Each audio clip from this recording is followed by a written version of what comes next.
Guys, what's going on? I picked up something a little bit different. I found it for a really good deal. I got this guy for $20. So figured, fuck it. We'll go ahead, pick it up, do some content with it. Maybe we'll destroy it. Maybe we will give it away.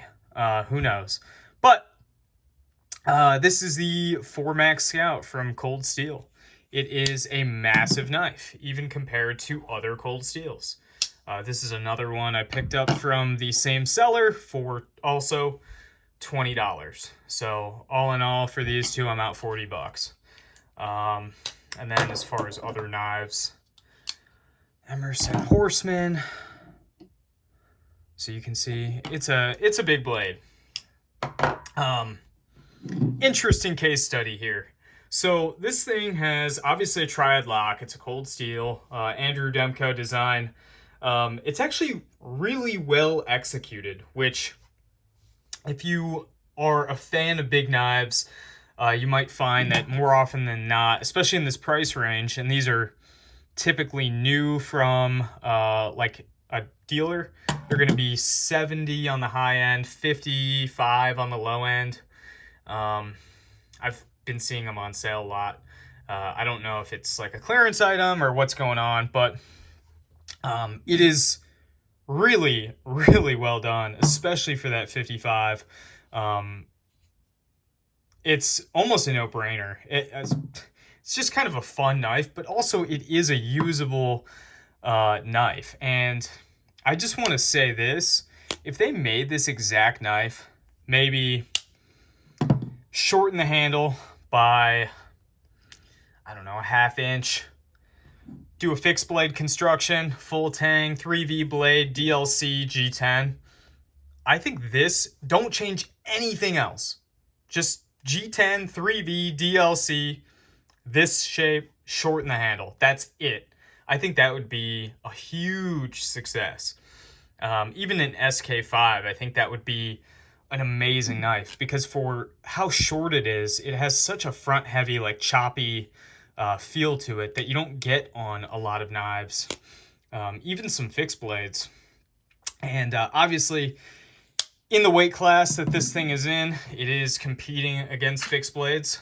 So that kind of puts it at a disadvantage. So when you look at something that is 10.2 ounces like this is, you have to look at it through the entire context of everything, unless you don't want to. If you just want to buy this and have it and, you know, that be it, then that's it.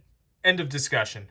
But if you're using it to fill a role for something, this is kind of how I think through things is, okay, so obviously this is offering a, you know, a little bit more blade, a little bit more handle than this. This is going to be stronger. It's a fixed blade, one piece. Obviously, it doesn't get much more robust than that. What is this offering now? So it's a little bit shorter overall.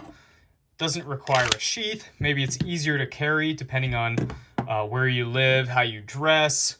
But then again, this is also the width essentially of a small cell phone. I would say it's probably close to the old iPhone 4.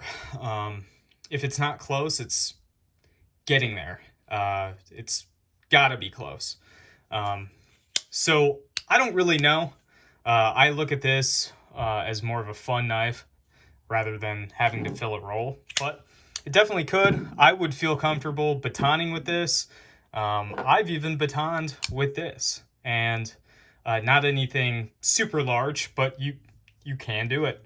It's not going to be, you know, as foolproof as a fixed blade, but you can do it. Chopping, I don't know. If you kind of drop back on the knife, you can hit the lock, but I don't think anybody would disengage it. But then again, don't do anything dumb. I don't want to, you know, I'm not liable for anything.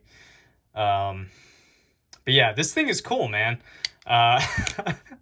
Like, I'm so surprised I like this, because none of this stuff was ever on my radar. Real quick, materials, FRN, steel liners, FRN, backspacer, And then the blade is AUS 10. The blade is actually ground somewhat thin compared to other production knives. I would say it's about maybe 25 thousandths behind the edge. So Spyderco is about 20 on average, and this edge is, you can see, laid back. I haven't sharpened it, I haven't used it. Ergos are decent as far as I know. This clip is going to give problems, but pretty much any clip will.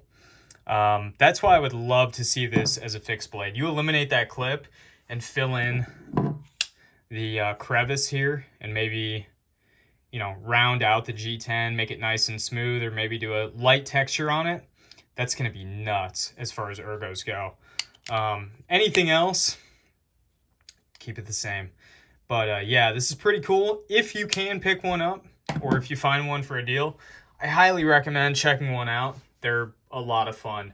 And it definitely got me back into like the collecting is fun mindset, where not everything has to be so serious. Like, it's not a big deal.